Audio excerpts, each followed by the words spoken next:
From the world headquarters of Fox News, it's the Kelly File with Megyn Kelly. Tonight, new developments in a growing political fight over guns. Yesterday, we reported on how Milwaukee Mayor Tom Barrett was trying to blame Governor Scott Walker for the dramatic increase in gun deaths in his city. Well, David Clarke is the sheriff of Milwaukee County, and we reached out to him to learn more about this. Sheriff, the mayor says the problems in his city are all the governor's fault, and the fault, he adds, for good measure, of the NRA. And you say what? Well, you know, when you're a liberal politician, the tendency is that when you have no solutions to what's going on in a city, a state, a country, you blame political adversaries. This was a cheap shot by Mayor Tom Barrett. But it's important to add that Tom Barrett lost twice in race for governor against Scott Walker, and there's probably some residual bitterness. Mayor Barrett is also a disciple and on the board of the Mayors Against the Second Amendment, Michael Bloomberg's group, and Mayor Barrett was just regurgitating from Michael Bloomberg's anti-gun talking points memo.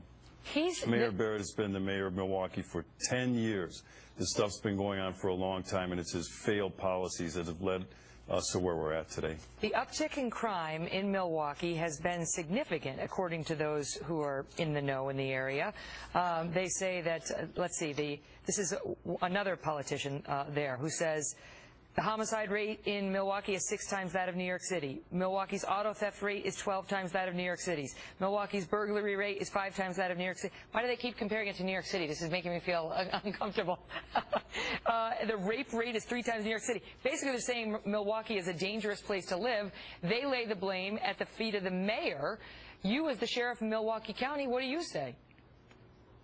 Well, first of all, while all this is going on, Mayor Barrett has not properly filled the staffing level of the Milwaukee Police Department.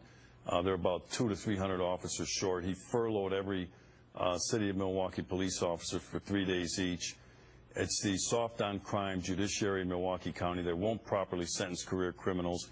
It's the district attorney's office engaging in some of these same social engineering projects that are soft on crime, deferred prosecutions for career criminals, putting them right back into the street, this revolving door justice. They're drinking the Kool-Aid of this soft on crime initiative that's sweeping the United States, and we're paying the price for it now. If you don't properly fund law enforcement agencies, they're not going to be able to keep up, Megyn. The mayor is hitting Governor Walker on concealed carry laws that the governor, who has an A+ with the NRA, supported, and on the Castle Doctrine law that he supported, which allows you to defend somebody who comes into your own home with a gun, with deadly force.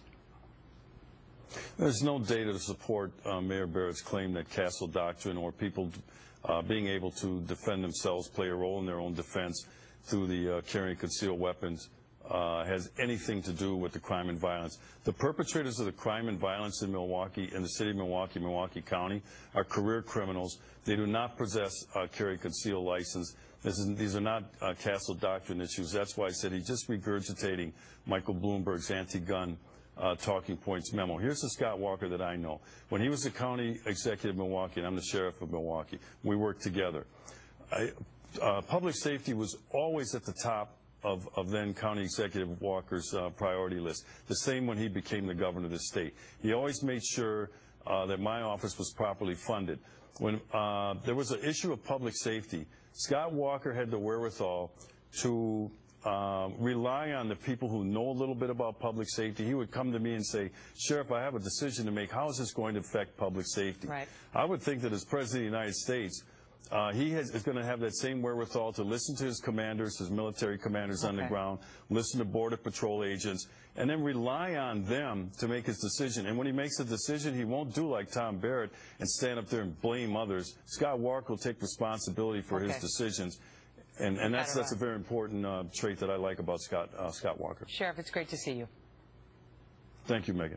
Joining me now with more Democratic